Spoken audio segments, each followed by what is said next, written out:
అందరి ప్రాణాలని యమధర్మరాజు తీస్తాడు కదా, అలాంటి యమధర్మరాజు ప్రాణాలని ఒక భక్తుడి కోసం శివుడు తీశాడు అని మీకు తెలుసా? ఆ భక్తుడు ఎవరో కాదు, అతనే మార్కండేయుడు. ఆ మార్కండేయుడిని గురించి ఈ రోజు మనం తెలుసుకుందాం. ప్రతి ఒక్క శివ భక్తుడు ఈ వీడియో చివరి వరకు తప్పక చూడండి, వాళ్ళకి తప్పకుండా శివయ్య కటాక్షం కలుగుతుంది. పూర్వకాలంలో మృగంద అనే మహర్షి మరియు అతని భార్య మరుదవతి ఇద్దరూ కలిసి ఆశ్రమంలో జీవించేవాళ్ళు. వాళ్ళు పరమ శివ భక్తులు. కానీ వీళ్ళకి వివాహం అయ్యి చాలా సంవత్సరములు అయినప్పటికీ సంతానం అస్సలు కలగలేదు. అప్పుడు మృగంద శివుడి కటాక్షం కోసం కఠోరమైన తపస్సు చేస్తాడు. అతని కఠోరమైన తపస్సుకి మెచ్చిన పరమేశ్వరుడు అతని ముందు ప్రత్యక్షం అయ్యాడు. మృగంద, నీ భక్తికి నేను మెచ్చాను, నీకు ఏం వరం కావాలో కోరుకో అని అనగా మృగందుడు, స్వామి, పిల్లలు లేని నాకు ఒక పిల్లవాడిని ప్రసాదించండి అని కోరుకుంటాడు. సరే ఇస్తాను, కానీ ఇక్కడ ఒక షరతు ఉంది. అది ఏంటి అంటే,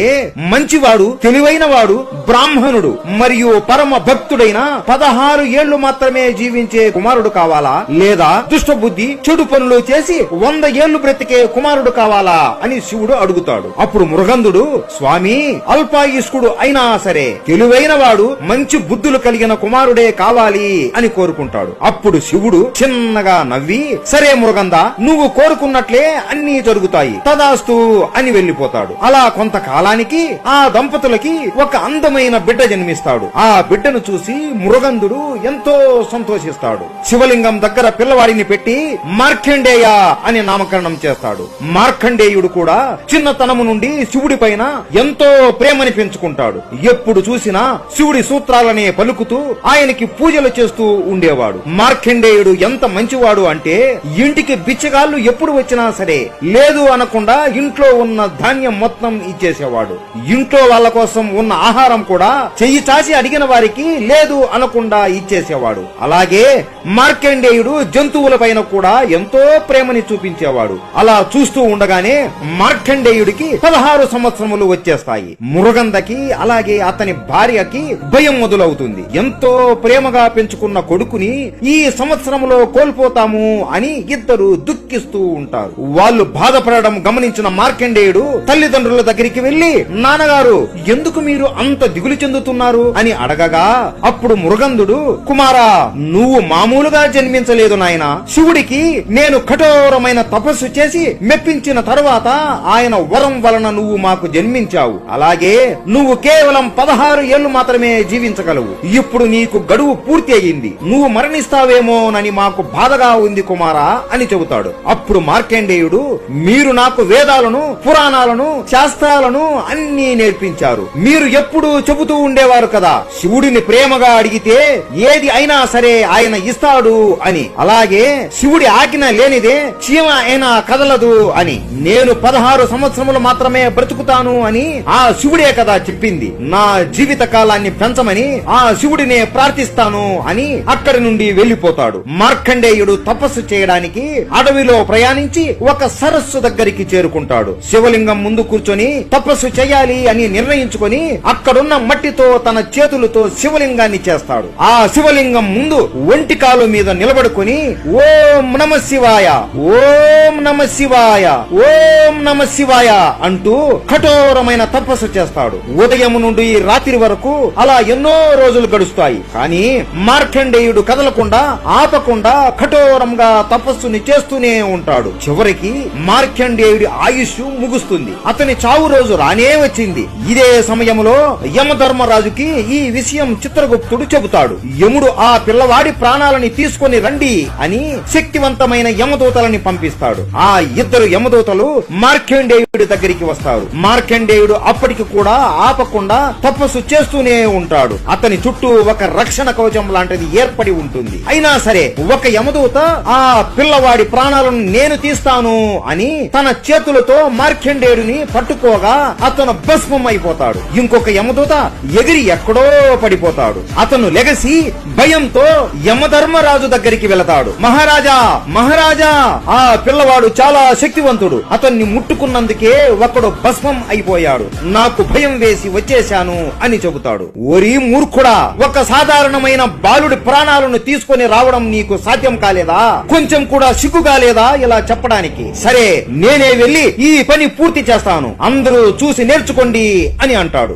యముడు తన యమపాశాన్ని తీసుకుని తన వాహనం అయిన దున్నపోతు మీద కూర్చుని మార్కండేయుడి దగ్గరికి బయలుదేరతాడు. ఆకాశంలో వస్తున్న యముడికి క్రింద నుండి దివ్యమైన వెలుగు కనబడుతూ ఉంటుంది. ఏంటి, ఈ బాలుడి నుండి ఇంత శక్తి ఉత్పన్నం అవుతుంది అని యముడు అనుకుంటాడు. మార్కండేయుడి దగ్గరికి వెళ్లి, ఓ మార్కండేయ, భూమి మీద నీ ఆయుష్కు ముగిసింది, నువ్వు నాతో రావాలిరా అని అంటున్నా కూడా యముడిని మార్కండేయుడు అస్సలు పట్టించుకోకుండా శివుడి నామాన్నే జపిస్తూ ఉన్నాడు. యముడు కోపంతో, మార్కండేయ, ఏమి నీ మదం, నీకు నా మాటలు వినపడడం లేదా అని గట్టిగా అరుస్తాడు. అప్పుడు మార్కండేయుడు కళ్ళు తెరిచి తన ముందు ఉన్న యముడిని చూసి భయపడి గట్టిగా శివలింగాన్ని కౌగిలించుకుంటాడు.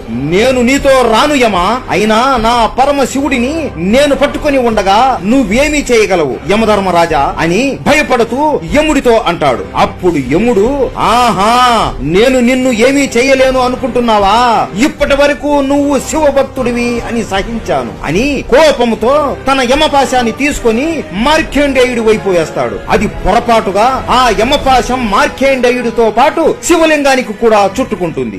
యముడు తన శక్తి మొత్తం ఉపయోగించి లాగినా కూడా మార్కండేయుడు కదలడు. మార్కండేయుడు గట్టిగా లింగాన్ని కౌగిలించుకుని కళ్ళు మూసుకుని, పరమేశ్వర, నన్ను కాపాడు, నన్ను కాపాడు అని గట్టిగా స్మరిస్తూ ఉంటాడు. యముడు గట్టిగా సూర్యుడి శక్తి మొత్తం ఉపయోగించి లాగినా కూడా ఏమీ ఉపయోగం అనేది ఉండదు. అప్పుడు మెల్లగా శివలింగం కదలడం మార్కండేయుడు గమనిస్తాడు. ఆ శివలింగం పగిలి ఆ శివలింగం నుండి శివుడు ప్రత్యక్షం అవుతాడు. ఆ సమయంలో శివుడు అతి కోపంతో ఉంటాడు. ఆయన కళ్ళు ఎర్రగా ఉంటాయి. ఆయన జటాజుటం కూడా విడిపోయి ఉంటుంది. ఆయన మూడవ కన్ను కూడా తెరుచుకోవడానికి సిద్ధమై ఉంటుంది. కోపముతో ఊగిపోతూ, నన్ను నమ్ముకొని నన్ను పట్టుకొని శివుడు ఉండగా నువ్వు నన్ను ఏమీ చేయలేవు అని ఆ బాలుడు అంటున్నా కూడా నువ్వు నీ యమపాశాన్ని వేస్తావా, నీకు ఎంత ధైర్యం అని ఆయన ఎడమకాలితో యముడి వక్షస్థలం పైన ఒక్క తన్ను తంతాడు. ఈ మార్కండేయుడు ఎప్పటికీ బ్రతికే ఉంటాడు. ఇతను నా భక్తుడు. నా భక్తులు ఎవరైనా సరే ఒక్కసారి నా నామాన్ని పలికితే నేను వాళ్ళని జీవితంలో వదలను. అలాంటిది ఈ బాలుడు చిన్నతనం నుండి నా నామాన్ని జపిస్తూనే ఉన్నాడు. ఇతనిని ఎలా వదులుతాను అనుకుంటున్నావు యమా అని తన ఉగ్ర రూపం అయిన 10 చేతులు 10 తలలు రూపంలోకి మారి ఆయన త్రిశూలంతో యముడి తలని వేరు చేస్తాడు. అలా అందరి ప్రాణాలను తీసే యముడు శివుడి చేతిలో మరణిస్తాడు. వెంటనే దేవేంద్రుడితో పాటు దేవతలు అందరూ అక్కడికి వచ్చి శివుడిని శాంతి చేయడానికి ప్రయత్నిస్తారు. కానీ వాళ్ళని శివుడు ఒక్క చూపు చూస్తాడు, అంతే. ఆయన కళ్ళలో ఉన్న క్రోధానికి దేవతలందరూ భయపడిపోతారు. అప్పుడు పార్వతీదేవి వచ్చి శివుడిని శాంతింపజేస్తుంది. అప్పుడు దేవుళ్ళు అందరూ, స్వామి, మరణం అనేది లేకపోతే ఈ భూమి మీద సమానత్వం లేకుండా పోతుంది, దయచేసి యముడిని మళ్ళీ బ్రతికించండి అని వేడుకుంటారు. మీరు చెప్పేది నిజమే, నేను యముడిని బ్రతికిస్తాను. కానీ ఈ మార్కండేయుడి మీద ఎవరి కన్ను పడినా వాళ్ళ ప్రాణాలని నేను తీస్తాను. అలాగే నా నామాన్ని జపించిన వారికి కష్టాలు రాకుండా చూసుకోవాలి అని షరతు పెట్టి ఆయన శక్తి ఉపయోగించి యముడికి ప్రాణభిక్ష పెడతాడు. ప్రాణం పొందిన యమధర్మరాజు శివుడి కాళ్ల మీద పడి, నేను చేసిన తప్పుని దయచేసి క్షమించండి, ఇక నుండి మీ నామాన్ని స్మరించే వాళ్ళ దగ్గరికి నేను వెళ్ళను అని అక్కడ నుండి వెళ్లిపోతాడు.